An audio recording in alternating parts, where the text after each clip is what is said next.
Hello, my name is Angela Fuentes and I am the kindergarten teacher here at St. Hilary School. This is my third year teaching here, however, I have been a part of the St. Hilary community for much longer.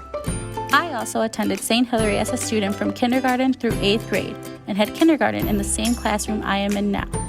This year in kindergarten, we are doing things a little bit differently due to COVID-19, but we are still learning and having so much fun.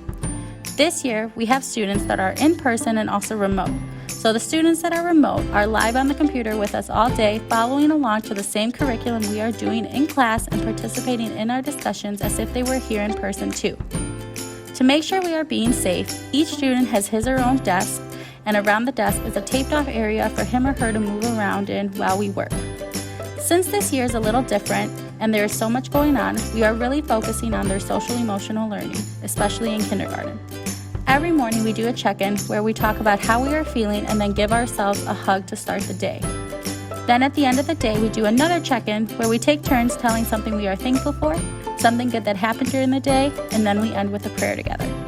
St. Hilary School is a wonderful place where we put faith, family, and academics first. Hope to meet you one day. Bye.